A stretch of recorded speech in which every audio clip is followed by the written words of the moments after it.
जैसे हमारी सोच होती है, जैसे हम होते हैं वैसे दूसरों के लिए भी सोचते हैं।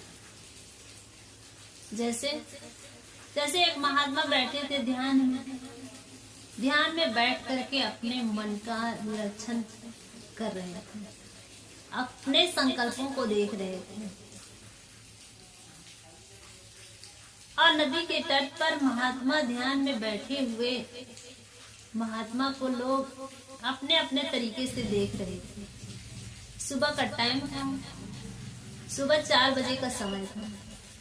महात्मा ध्यान में बैठे हुए थे। उधर से एक चोर आया।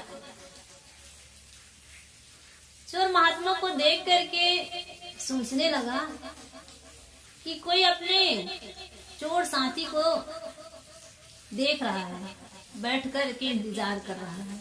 देखो, महात्मा बैठा है ध्यान में और चोर की दृष्टि में महात्मा चोर दिखाई दे रहा है। वैसे कहा, आगे बढ़ गया। उधर से एक चंडाल आया। चंडाल कहते हैं किसी को मार देते हैं, किसी को पीट देते हैं।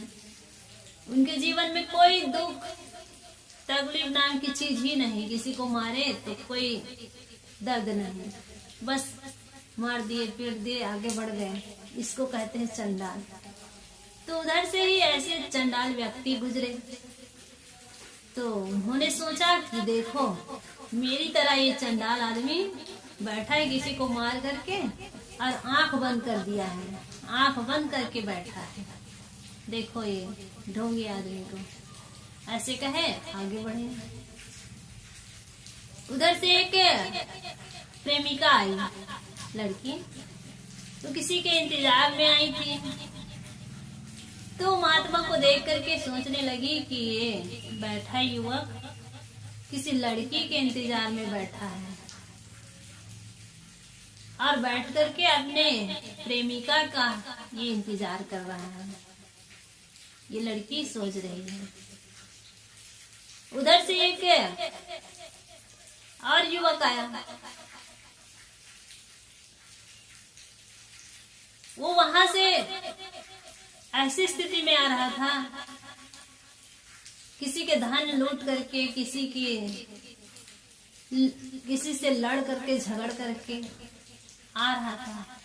इसको देखा तो उनके मन में हुई बात कि अच्छा, यहाँ आकर के इंसान आंख मूंद कर बैठ गया है और मेरी तरह ही हो सकता है, किसी को मार कर, पीट करके, सता करके आकर के आंख मूंद करके बैठ गया, वो कहने लगा। और उधर से फिर एक साधक आए। साधक कहते हैं साधना में शुरुआत किया हुआ को साधक कहते हैं। तो एक साधक आए, महात्मा को देखे, साधु बाबा को देखे, तो उन्होंने कहा, अरे ये महात्मा है, ये ध्यान में बैठा है, अपने मन को देख रहा है। तो देखो बंधुओं, कितने लोग आए। एक महात्मा जो ध्यान में बैठा है, उनके बारे में कैसे कैसे सोच रखते हैं। जैसे जिनकी जैसी सोच होती है वैसे लोग सोचते रहते हैं।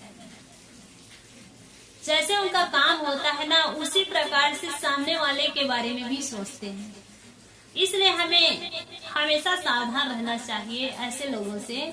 ऐसे लोग कहे तो हमें क्षुब्ध नहीं होना चाहिए, दुखी नहीं होना चाहिए। ये तो जैसे उनकी सोच है वैसे उसी अनुसार से ये हमारे लिए सोच रहे हैं।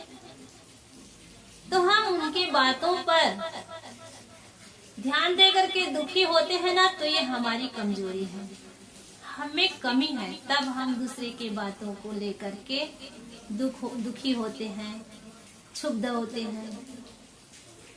क्या हमें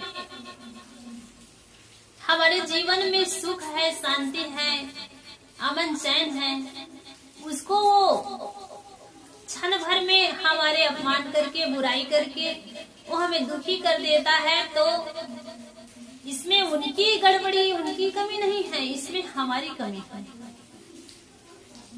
क्योंकि लोग तो जैसे उनकी सोच है वैसे उनकी दृष्टि है, जैसे उनकी सृष्टि वैसे उनकी दृष्टि, जैसे उन्होंने अपने जीवन में जी रहे हैं वैसे तो हमारे लिए भी सोचेंगे ना। जैसे वो महात्मा, जैसे साधक को महात्मा दिखाई दिया, चोर को चोर इंसान दिखाई दिया, वेश्या को कामी दिखाई दिया, और कामी को कामी दिखाई दिया, भोगी को भोगी दिखाई दिया, और डाकू को डाकू दिखाई दिया। महात्मा तो ध्यान में बैठा था, लेकिन जैसे जैसे लोगों की सोच थी उसी प्रकार से लोग देखने लगे। तो हम सब के लिए भी यही बात लागू होती है कि जैसे लोग जीते हैं उसी प्रकार से हमारे जीवन के लिए भी सोच रखते हैं। तो हम उनके बातों पर क्षुब्ध होकर के दुखी होते हैं, तो इसमें हमारी कमी है। लोग जैसे भी सोचे, सोचने दें, लोगों के सोचने का काम है। हम अपने काम में ध्यान दें, अपने साधना में ध्यान दें, तभी हम सही मायने में साधक है और सही मायने में साधु है। नहीं तो फिर हम लोगों की बातों पर आकर के दुखी हुए, कोई हमारा अपमान कर दिए तो हम दुखी हो गए, कोई हमारा सम्मान कर दिए, पूजा आरती चढ़ा दिए तो हम खुश हो गए, भूल गए।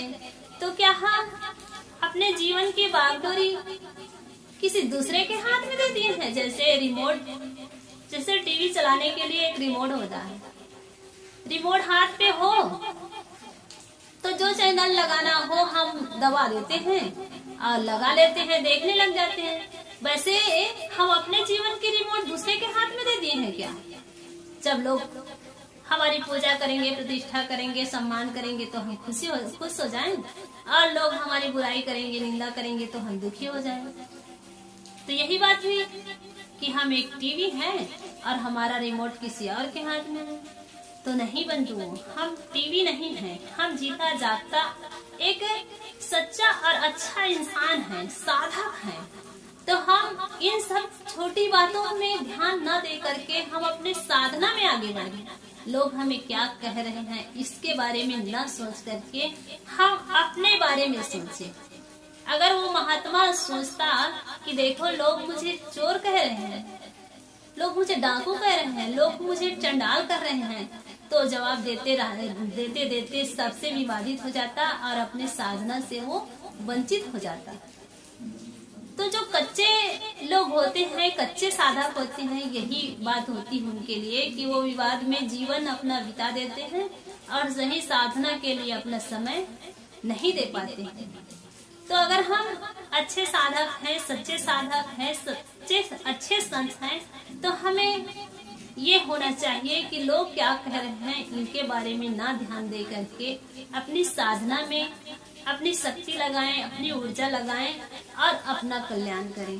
तभी हम अपने जीवन को जान सकते हैं। नहीं तो बंधुओं, हम अपने जीवन को जानने के लिए जो शुरुआत किए हैं वो शुरुआत हमारा अधूरा रह जाएगा। लोगों की बातों में आए तो लोग तो कहने वाले हैं ही, संसार में जितने बड़े बड़े महापुरुष हैं उनको भी कहें तो क्या हमें नहीं कहेंगे? कहेंगे, लेकिन हमें अपने काम में निरंतरता बढ़ाते रहना है और अपने साधना में लगे रहना है। जब तक हमारे जीवन का लक्ष्य हमारे पास ना हो, जब तक हम उस लक्ष्य की प्राप्ति न कर ले तब तक लगे रहें, और लक्ष्य की प्राप्ति प्राप्त करने के बाद भी हम लगे रहें। तभी हम संत है, तभी हम साधक है, तभी हम गुरु है, तभी हम अपने जीवन को सुखमय, शांतिमय, कल्याणमय बना सकते हैं। अन्यथा लोगों की बातों में आए तो हमारा जीवन साधना से नीचे गिर करके हम पतन की ओर भी जा सकते हैं। तो हमें चाहिए कि हमें पतन की ओर नहीं जाना है, हमें तो अपने जीवन का उत्थान करना है, अपने जीवन को उस ऊंचाइयों तक पहुंचाना है जहां जिस ऊंचाई में पहुंचने के बाद हमें कोई नहीं गिरा सकता, कोई नहीं डिगा सकता, कोई नहीं हिला सकता। ऐसे स्थिति की प्राप्ति के लिए हमें मेहनत करना है, साधना करना है, भक्ति करना है और ज्ञान वैराग्य से अपने जीवन को आगे बढ़ाना है।